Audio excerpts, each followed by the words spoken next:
face à Philippe de Villiers. 10h-11h sur Europe 1. Elliott Deval. Bonjour à tous, heureux de vous retrouver sur Europe 1 pour votre rendez-vous du samedi matin de 10h à 11h face à Philippe de Villiers. Philippe de Villiers, bonjour. Bonjour Elliott. Bonjour Geoffroy. Geoffroy, le jeune directeur de la rédaction du Journal du Dimanche. Cher Geoffroy, bonjour. Bonjour Elliott, bonjour Philippe. Condoléances à Philippe parce que le FC Barcelone s'est incliné devant le Paris Saint-Germain. Je voulais commencer avec une actualité positive, Geoffroy. C'est très positif. Je ne voulais pas lui parler de ça parce vous savez que normalement on s'appelle 4-5 fois par jour. Là, je ne l'ai eu qu'une fois par jour depuis mercredi soir ou mardi soir. On va pas parler de football, on va parler de choses très positives. Europe 1, la famille s'agrandit, Philippe de Villiers. Vous savez qu'il y a eu les chiffres qui sont tombés. Plus de 2 300 000 auditeurs écouter Europe 1 tous les jours. C'est 223 000 personnes qui ont rejoint la maison Europe 1. C'est une hausse de 10% sur un an. Vous êtes un homme heureux, Philippe de Villiers ? Alors je suis un homme heureux, heureusement surpris, pour la raison suivante. C'est que il faut mesurer ce succès grandissant à l'aune du nombre respectif des émetteurs du service public et d'Europe 1. Ce que les auditeurs doivent savoir, c'est que aujourd'hui, Europe 1 n'a que 334 émetteurs et que France Inter et l'ensemble du service public en ont 2447. Mais surtout, le plus important, c'est que Europe 1 pourrait se développer, ajouter des émetteurs. Il faut l'autorisation de l'Arcom. Or, l'Arcom applique la loi, et dans la loi, il est dit que le service public a un droit de préemption. Donc, en réalité, se développer dans ces conditions-là, avec un nombre d'émetteurs infiniment inférieur au service public, c'est un exploit. Mais vous savez que dans les exploits, vu qu'on parlait de foot, il y a la remontada. Europe 1 est en pleine remontada, Philippe de Villiers. Vous savez ce que c'est la remontada ? Je sais ce que c'est la remontada, mais si vous voulez, quand le terrain... Vous l'avez vécu cette semaine avec le Paris Saint-Germain. Bon, il veut pas en parler, il veut pas en parler. Hein. Il y a un deuil, c'est pas grave. Bravo à Europe 1. Merci aux auditeurs. Et je vous le dis à tous les deux, c'est une fierté et un plaisir d'être chaque week-end ensemble depuis le début de l'année. Vraiment, je m'attendais pas à ce qu'on vive des moments aussi plaisants et intenses. Donc vraiment, je voulais vous remercier tous les deux. Et on remercie bien sûr. On est très heureux d'être ensemble et à chaque fois, on essaye de donner le meilleur de nous-mêmes. Même si à chaque fois, vous croyez obligé de commencer par... des mauvaises nouvelles. Non, mais un humour douteux sur le foot. Et merci aux demi-million quasiment de 500 000, quasiment 500 000 auditeurs chaque samedi matin pour face à Philippe de Villiers. Messieurs, parenthèse fermée et commençons l'émission. Et alors, je vous propose quelque chose de plutôt différent de ce qu'on peut faire habituellement, puisque je vais vous proposer une déclaration de Pascal Praud. Il s'avère qu'il était l'invité de Cyril Hanouna le week-end dernier, et Pascal a parlé de cette France qu'il ne reconnaît plus. Une sorte de dépossession partagée par de nombreux téléspectateurs. C'est vrai que ça, on peut en parler, la dépossession dans ces émissions. Il y voit un enjeu majeur et aurait souhaité poser cette question au président de la République. Mais Emmanuel Macron a préféré accorder un entretien à nos chers confrères de BFM plutôt que à l'heure des pros. Regardez cette séquence, c'est très intéressant. Elle a été longuement partagée, notamment sur les réseaux sociaux. C'était chez Cyril Hanouna. Ce qui se passe en France aujourd'hui, ça m'attriste. Les gens de ma génération ne reconnaissent plus la France dans laquelle ils ont grandi. Je ne peux pas vous dire autre chose. Ils se sentent dépossédés culturellement. Et ils sont en très grande difficulté. Ils ne reconnaissent pas les us et coutumes de cette France qu'ils ont aimée. Donc forcément, le président Macron, qui est au cœur du système, j'irai l'interroger là-dessus. Et c'est pourquoi, sur des questions qu'on a eues 50 000 fois, je défendais l'assimilation. Parce que les sociétés multiculturelles, elles ont beaucoup de mal à vivre ensemble. C'est pour ça que je défends l'assimilation. C'est-à-dire que c'est pour ça que les parents italiens disaient à leurs enfants « Tu ne parles pas italien. Je t'interdis de parler italien. » Et c'est pour ça qu'Aldo Platini appelait son fils Michel pour l'assimilation. C'est pas, il y avait des raisons. C'est-à-dire que la société multiculturelle, il y a toujours un moment, elle se fout sur la gueule. Pardonnez-moi l'expression. Geoffroy Lejeune, vous avez une question pour Philippe de Villiers. Une question simple. Je sais que vous avez parfois des échanges avec Pascal Praud en dehors du plateau et qu'il vous arrive d'être d'accord ou pas d'accord. Est-ce que là, vous pensez qu'il a raison, Pascal ? Ah mais il a complètement raison. ce qu'il a dit est très juste.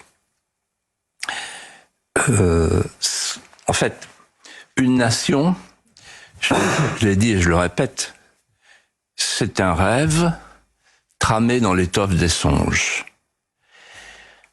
Et donc, quand vous avez des populations déracinées qui arrivent chez nous, qui sont nostalgiques de leurs racines perdues et qui cherchent désespérément nos racines que nous-mêmes on est en train de perdre, on est entre le malheur, la torpeur, la tristesse et la violence.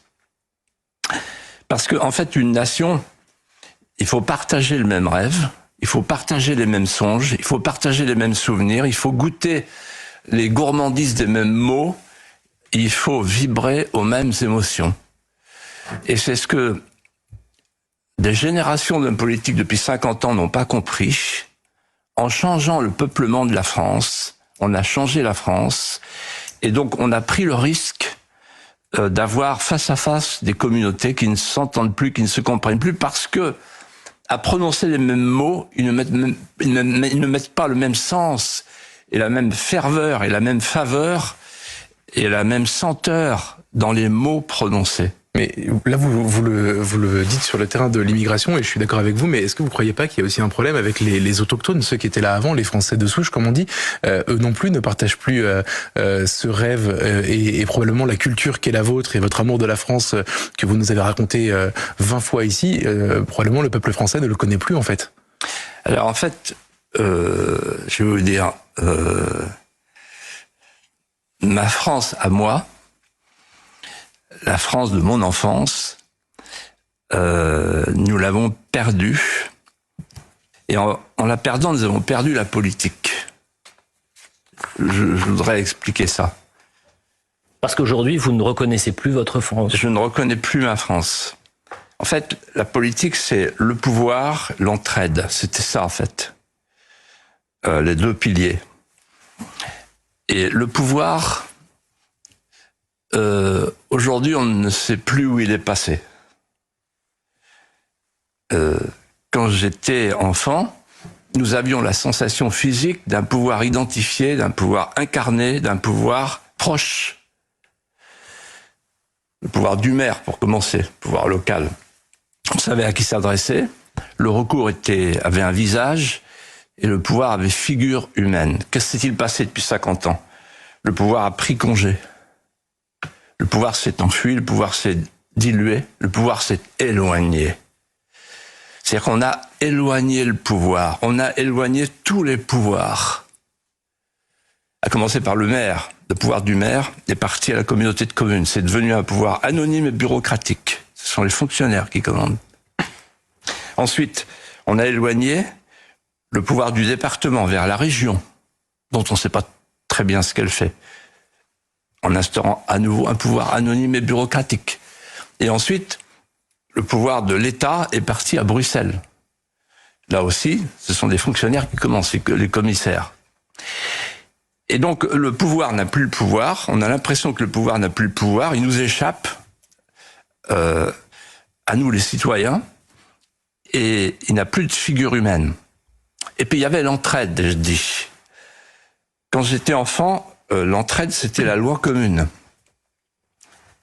De feu à feu, de seuil à seuil, de voisin à voisin, on pratiquait l'échange des regards. Je me souviens quand quelqu'un trépassait dans le voisinage, chez moi, au Drillières, à la Raffinière, eh bien, il y avait une rumeur qui courait. On crêpait les maisons et il y avait une rumeur qui courait. La mort est dans le village. C'était beau, c'était poétique, mais c'était surtout humain. Et quand quelqu'un glissait au fossé, qu'il tendait les doigts gourds d'une main tremblante et qu'il appelait au secours, la main et le regard qui venaient vers lui, c'était pas une main anonyme de la sécurité sociale, de l'État, de l'attractivité territoriale, je sais quoi encore, c'était la main d'un proche, c'était la main d'un voisin, c'était le regard d'un proche, le regard d'un voisin.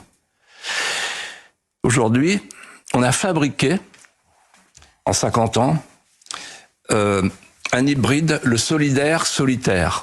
On a une société de solidaire-solitaire, de plus en plus solidaire, de plus en plus solitaire.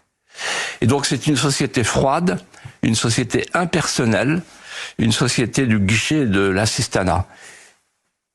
Quelle est l'urgence? L'urgence, c'est de refaire une société politique, c'est-à-dire une société des légitimités pour service rendu. Qu'est-ce que ça veut dire? Rapatrier le pouvoir, lui redonner du corps, le remettre à portée de regard et de contrôle. Parce que quand le pouvoir s'éloigne, vous ne pouvez plus le contrôler. Et deuxièmement, recréer une société de voisinage en retrouvant l'esprit, la chaleur des charités élémentaires. Alors qu'aujourd'hui, on demande tout à l'État. Et l'État ne peut plus, il est en faillite. Faillite également, Philippe de Villiers, d'autorité, puisque le Premier ministre appelle à un sursaut d'autorité. C'était cette semaine à Viry-Châtillon, 2 semaines après la mort de Shemseddine, lynché à la sortie du collège. On en parle juste après la publicité sur Europe 1 pour Face à Philippe de Villiers. On est ensemble jusqu'à 11h.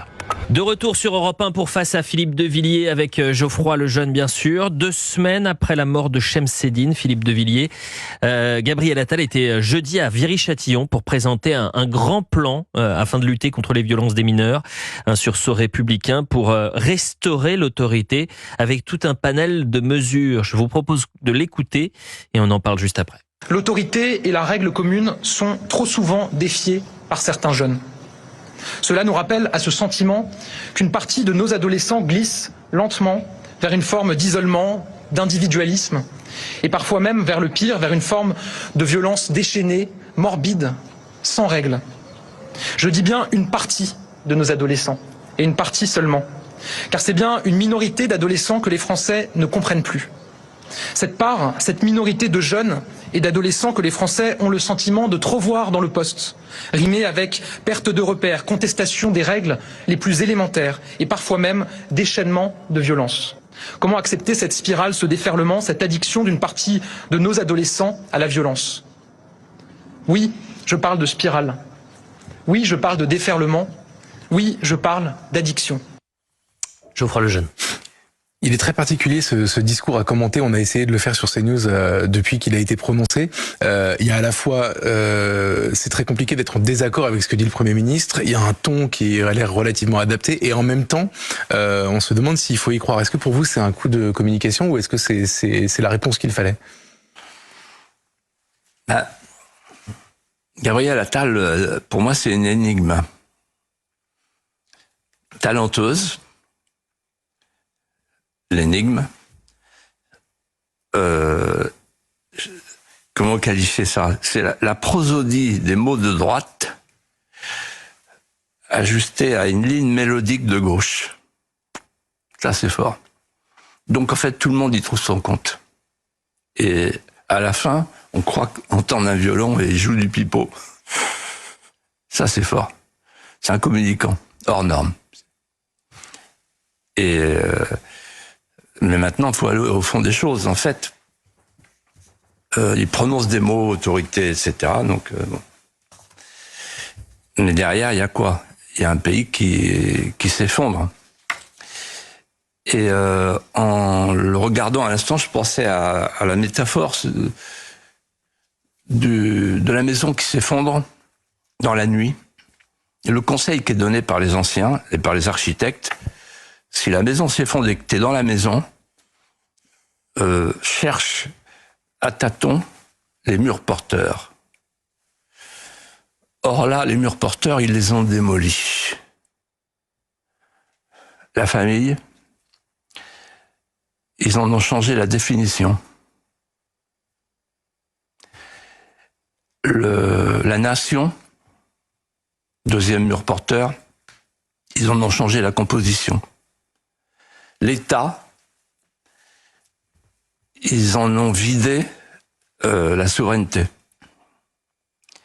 L'école, on est en train de faire petit à petit une école halal,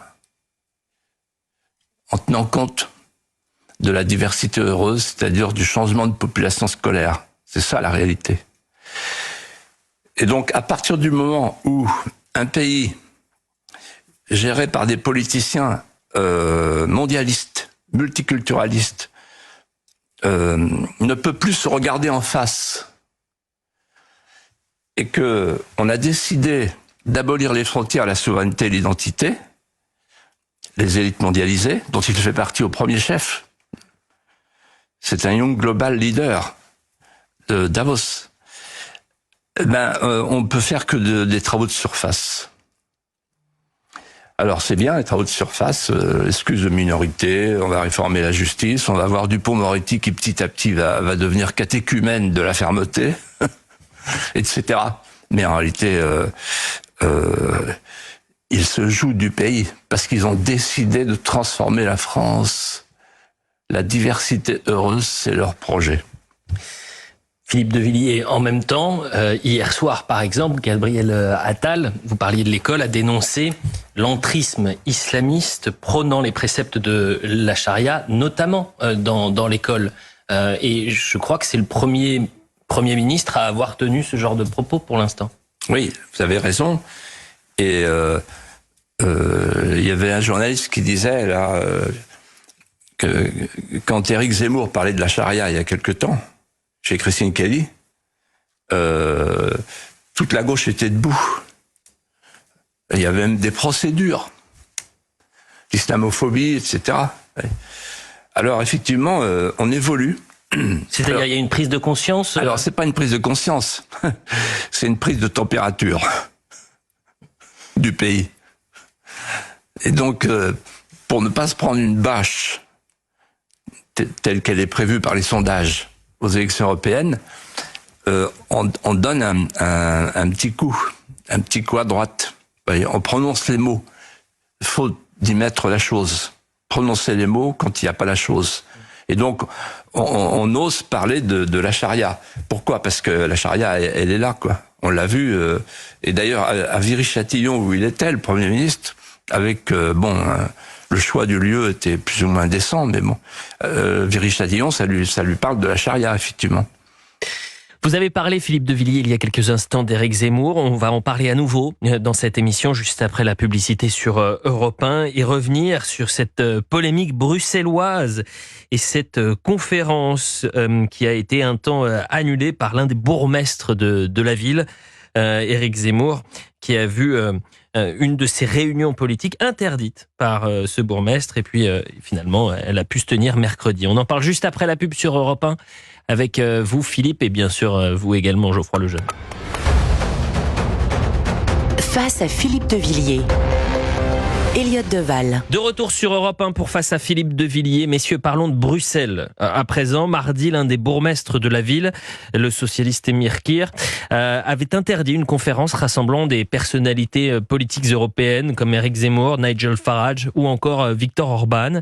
Je vous propose qu'on écoute la réaction d'Éric Zemmour qui, mardi donc, voit la police venir à la demande du bourgmestre pour bloquer cette mobilisation. La Belgique était jadis un pays libre où on accueillait Victor Hugo en exil. Je vois qu'aujourd'hui c'est un pays qui est entre la charia et la dictature. C'est un triste destin pour ce beau pays. Voilà. En tout cas, je maintiens que moi je suis là pour défendre l'Europe, la liberté de l'Europe et l'identité de l'Europe. Je précise que les plus hauts responsables politiques en Belgique ont condamné ce qui s'était passé et que mercredi, la justice belge a suspendu l'arrêté du maire. Geoffroy Lejeune, vous avez une question pour Philippe. C'est une question à tiroir, mais déjà, Éric Zemmour dit la Belgique est entre la charia et la dictature. Ça a fait ricaner beaucoup de monde. Est-ce que vous pensez que son diagnostic est juste ? Et ensuite, surtout, est-ce que vous croyez que cette interdiction, même si il a pu s'exprimer ensuite, est-ce que c'est anecdotique ou est-ce que c'est révélateur de quelque chose de très grave ? C'est révélateur 3 fois. Premièrement, parce que le maire qui a interdit, c'est pas n'importe qui, c'est un homme proche des loups gris, c'est un islamiste, socialiste, et qui donne le ton par rapport à ce qui se passe en ce moment en Belgique, où on ne peut plus s'exprimer lorsqu'on est à la droite du mouvement réformateur. Donc deuxièmement, ça donne le ton sur Bruxelles. Bruxelles, c'est une ville où il y a 60% des habitants qui sont pas d'origine belge. Et c'est toute la Belgique qui, petit à petit, bascule démographiquement. Et ça donne le ton parce que au cœur de Bruxelles, il y a les institutions européennes qui protègent les frères musulmans, qui ont financé l'université islamique de Gaza, on l'a oublié, et qui en fait financent les associations islamistes. Vous vous souvenez, François-Xavier Bellamy s'était d'ailleurs élevé contre le fait que le Conseil de l'Europe finance une campagne sur le voile. Donc on en est là. Et parmi les personnalités qui étaient interdites, il y avait Florence Bergeau-Blackler qui est reconnue en tant qu'anthropologue sur le plan scientifique. C'est une honte ce qui se passe. Et il y avait aussi Viktor Orban, qui est le futur président de l'Europe, si j'ai bien compris, dans quelques jours, dans quelques semaines. Le tour de bête. Et Viktor Orban, moi je le connais bien. J'ai une profonde estime pour lui. Et un jour, je suis allé le rencontrer chez lui à Budapest. Et il m'a dit, Philippe, il y a deux choses que vous ne comprenez pas. J'ai dit, ah bon, lesquelles? Premièrement, nous, on a connu la souveraineté limitée. C'était le concept, la sémantique de Brejnev. La souveraineté limitée. Donc, on veut pas une nouvelle souveraineté limitée. Il faisait écho aux propos de Margaret Thatcher que j'ai rencontré un jour à Londres et qui m'a dit, on s'est débarrassé du commissaire à l'Est, c'est pas pour avoir des commissaires à l'Ouest. Et deuxièmement, il m'a dit une chose plus importante encore. Il dit, vous bricolez des sujets sociétaux chez vous, etc. Nous, on veut la stabilité de la société et de la famille. Mais surtout, nous, on comprenez, vous ne savez pas ce que c'est que Moax. Je dis non.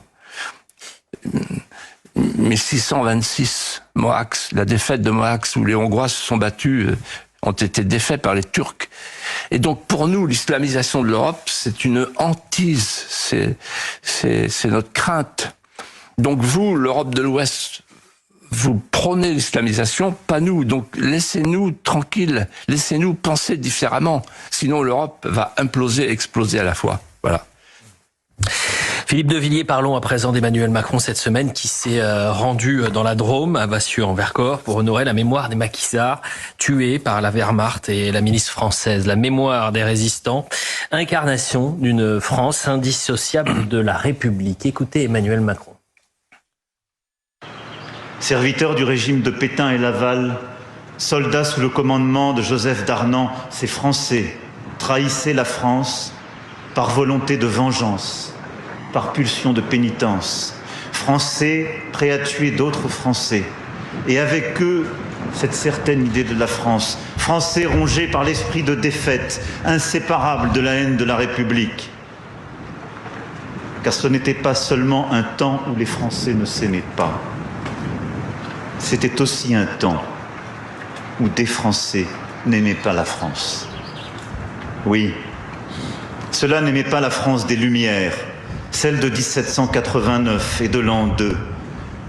Ils n'aimaient pas Voltaire, Rousseau, Hugo et Zola. Ils n'aimaient pas De Gaulle et l'esprit de résistance, non. Ils n'aimaient pas la France. Alors, ils ne pouvaient aimer la République du Vercors. Souvenons-nous aussi de ces Français, de leurs choix et de leurs fautes. Geoffroy Lejeune. Cette grille de lecture entre les Français résistants et les Français collabos, on la connaît par cœur et depuis très longtemps. Vous, Philippe, qu'est-ce que vous en pensez?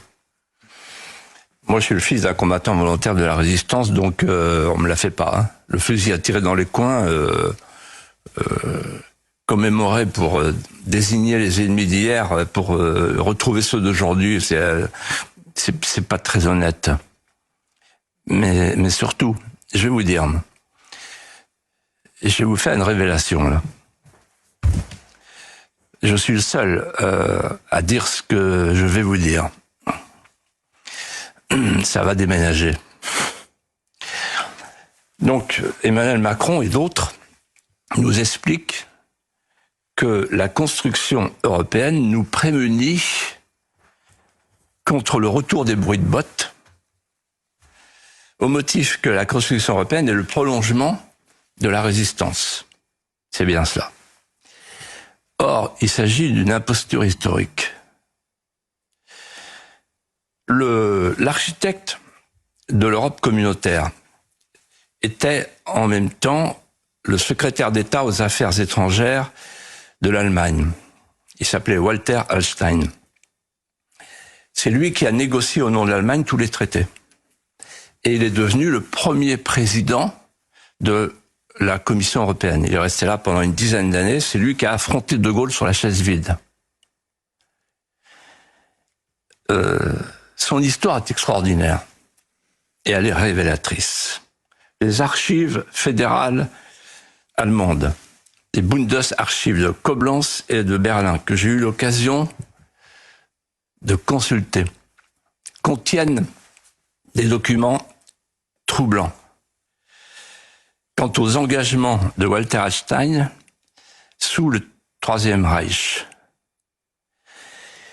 Ces documents contiennent des révélations sur l'implication précoce, volontaire et active de Walter Hallstein dans des organisations nationales socialistes, 4 au moins, dont celle des juristes qui avaient pour vocation, je cite, la nazification du droit allemand et la mise sur pied d'un cadre juridique supranational pour l'Allemagne élargie aux nations annexées qui s'appelait Das Neue Europa, la nouvelle Europe. Mais le plus intéressant est à venir, car dans les documents se trouve une photo que j'ai retrouvée. C'est la photo du lieutenant Hallstein. Sa mission est la suivante. Pendant la guerre, il est officier instructeur en national-socialisme. Vous voyez, il y avait les commissaires politiques dans l'armée rouge. Là, il est commissaire dans l'armée nazie. Auprès des soldats, donc officier instructeur en national-socialisme auprès des soldats de la Wehrmacht. Et encore plus intéressant, il est capturé par les Américains à Cherbourg le 26 juin 1944. Et là, il est transféré dans une forteresse à Fort Getty, où il subit une rééducation avec un programme secret qui s'appelle le projet Tournesol. Et qui a concocté le projet Tournesol? Le département d'État. Et qui est l'homme du département d'État qui a inspiré ce projet? Il s'appelle John McCloy. Et ce John McCloy, vous allez le retrouver très vite après la guerre, puisqu'il devient le représentant américain de l'administration alliée sur l'Allemagne occupée. Il est le haut représentant américain. Et c'est lui, ainsi que George Ball, un autre Américain, ami de Jean Monnet, qui va convaincre Adenauer de prendre auprès de lui Walter Hallstein. Le plus incroyable, c'est que le 13 novembre 2018, Angela Merkel a rendu un hommage vibrant à Walter Hallstein au Parlement européen. Elle a dit c'était un homme d'une audace incomparable. Effectivement, elle n'a pas dit un mot sur ce parcours. Résumons la situation à destination d'Emmanuel Macron. Monsieur Hallstein ne venait pas des milieux de la résistance. Aucun des 3 pères fondateurs ne venait des milieux de la résistance. Je rappelle que Jean Monnet a passé sa deuxième guerre mondiale, à New York et à Washington comme banquier d'affaires. Je rappelle que Robert Schuman a été ministre de Vichy et que à la fin de la guerre, je l'ai pas dit la dernière fois, mais je vais le dire maintenant pour faire pour compléter. Il a été frappé par l'indignité nationale. Et c'est grâce au général de Gaulle, à l'intervention du général de Gaulle, par un geste de magnanimité, que le 13 septembre 1945, il a retrouvé ses droits. Alors, quand on nous dit que l'Union européenne, la construction européenne vient de la résistance et le prolongement de la résistance, on nous ment. Philippe de Villiers, après la publicité sur Europe 1, nous allons parler d'un homme, Jean-Luc Mélenchon, qui a vu sa conférence à l'université de Lille interdite, puis une nouvelle interdiction par le préfet du Nord pour risque de trouble à l'ordre public cette semaine. Il a tout de même tenu un discours à l'extérieur de l'établissement, dans un quartier populaire à Lillois, devant plus de 300 à 400 personnes. Et il s'en est pris une nouvelle fois, dirons-nous, à la chaîne CNews. On va écouter cela juste après la publicité sur Europe 1, parce que c'est intéressant, les mots ont un sens et vous avez envie de le décoder, cette déclaration de Jean-Luc Mélenchon. À tout de suite sur Europe 1. Elliot Deval. La dernière partie de Face à Philippe de Villiers sur Europe 1. On est ensemble jusqu'à 11h. Parlons de Jean-Luc Mélenchon, Philippe de Villiers, qui a vu sa conférence à l'université de Lille cette semaine interdite. Puis nouvelle interdiction par le préfet du Nord pour risque de trouble à l'ordre public. Il a tout de même tenu un discours dans le quartier des Moulins à Lille, devant 300 à 400 personnes selon les autorités, un peu plus de 1000 selon la France insoumise. Et il s'en est pris à la chaîne CNews, en parlant d'une chaîne infâme. Qui attribue des fréquences, j'espère, aura le sursaut de dignité de la refuser la prochaine fois puisqu'elle est en cours de renouvellement. Quoi ? CNews, une chaîne infâme. Comment le comprendre, Philippe de Villiers ? Alors en fait, en regardant Jean-Luc Mélenchon, j'ai pensé à Robespierre et à Voltaire. Robespierre dans la forme, en fait, avec cette éloquence fiévreuse. Lorsque je vois à quel point la société est dégradée, j'en viens à l'idée d'un recommencement absolu de l'humanité. Vous voyez, bon, c'est cette éloquence-là, dont on sait où elle nous a amenés. Et Voltaire, pourquoi ? Parce que en fait, il est cultivé, Mélenchon. Il reprend « Écrasons l'infâme ». C'est la signature de Voltaire à partir de 1763. L'infâme, c'est l'Église. Et donc, sur « Écrasons les femmes » a été repris par Robespierre, par Saint-Just, et ça a donné la terreur, ça a donné la traque des carmélites de Compiègne, ça a donné la mise à mort, la guillotine, voilà. L'infâme. Et je pense en cet instant à Musset, qui dit à Voltaire, à propos de ça, écrasons l'infâme, dors-tu content, Voltaire, et ton hideux sourire voltige-t-il encore sur tes os décharnés, ce siècle doit te plaire, car tes hommes sont nés. Vous aviez déjà débattu avec Jean-Luc Mélenchon, Philippe ? Oui. Ça s'était passé comment ? J'avais débattu sur France 3, il y a très longtemps, en 1989, je crois. On retrouve ça. Avec Paul Vermus, hélas décédé. Et je me souviens qu'à un moment donné, j'avais parlé de la Vendée, et il m'avait fait le signe suivant. Vous, c'est ça qu'on aurait fait. Ouais. Oui, dis donc, c'est sympa. Oui. Ouais. C'est-à-dire que pour lui, l'épuration, la terreur, il faudrait lui poser la question. J'aimerais bien un jour le revoir pour lui poser la question. Et vous avez été collègue au Parlement européen, je crois que vous avez siégé en même temps. Quand on a été collègue au Parlement, il était charmant, affable. Ah ouais, charmant. Ouais. Et non seulement ça, mais quand je m'étais absenté parce que j'étais malade à une époque, quand je suis revenu, il m'a dit « Tu nous manquais, t'es mon meilleur ennemi ». Formidable. Ouais. Non mais il est capable d'être courtois. Oui. Mais il paraît que Robespierre en privé était extrêmement courtois. Est-ce que vous pensez qu'il en est encore capable aujourd'hui ? Alors aujourd'hui, il a changé complètement de fusil d'épaule. Je pense qu'Éric Nolot l'a très bien montré dans un livre qui est, paraît-il, très brillant. Il veut le chaos. Ça n'intéresse plus les élections. Il veut le chaos. Il veut en fait soulever les banlieues. C'est ça qu'il est en train de préparer. Philippe de Villiers, il nous reste 4 minutes très précisément et cette émission, c'est aussi un voyage dans l'histoire. La semaine dernière, vous aviez ému beaucoup de monde avec l'histoire de l'incendie de Notre-Dame 5 ans après. Face à Philippe de Villiers, ce sont aussi des contes qui plaisent à Jean-Michel Apathy, notamment le conte de Noël.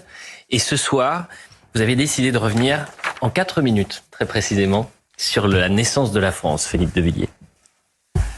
Voilà, le Buxin retentit 9 fois pour saluer les 9 mondes du Valhalla. Et il ouvre ainsi la cérémonie sur l'esplanade. 12 guerriers disposent au pied du jeune chef un pavois rouge et or. Et puis ils le hissent sur leurs épaules. Alors s'enchaînent 2 protocoles successifs. Le premier établit le jeune chef dans sa fonction germanique. Il devient chef de la tribu. Le pavois tourne sur lui-même comme un disque solaire, déjà le soleil. C'est une clameur qui s'élève. Il est élu. Ainsi se noue le lien entre le jeune roi et son peuple. On lui remet la fameuse lance, la framée royale, le sceptre des Francs. Il le brandit au-dessus de lui-même, comme pour prendre à bras-le-corps son royaume. Il est Rex Francorum. Et puis le deuxième protocole va suivre, c'est la remise de la chlamyde rouge, qui le désigne comme dignitaire romain, rector provincieux. En ce temps-là, les barbares sont partout.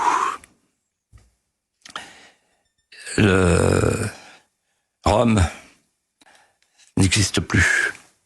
L'Empire romain s'est effondré il y a 5 ans, en 476.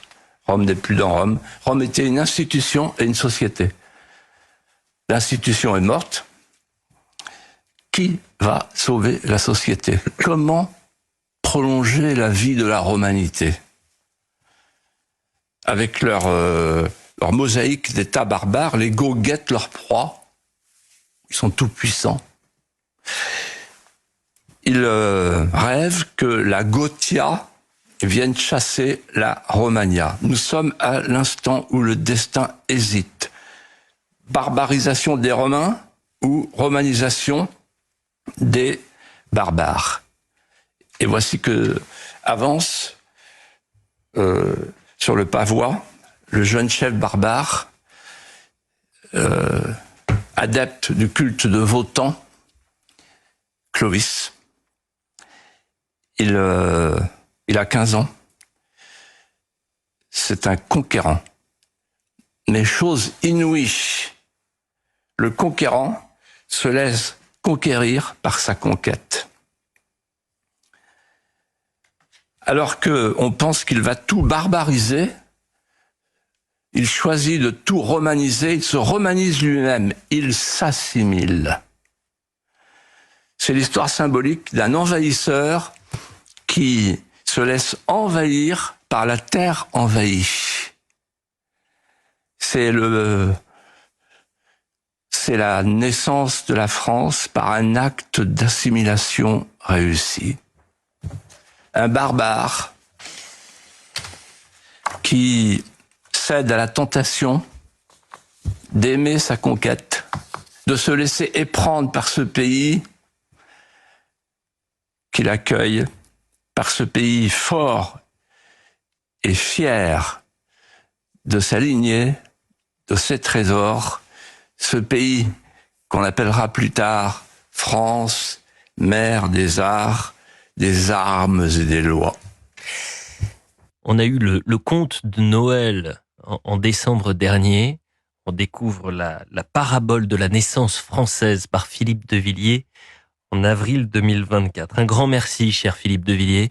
Merci, Elliot. Merci à vous également, Geoffroy Lejeune. Merci, Elliot. Chers auditeurs, on se retrouve la semaine prochaine pour Face à Philippe de Villiers, toujours à la même heure, samedi matin, de 10h à 11h. Et dans un instant sur Europe 1, c'est la table des bons vivants.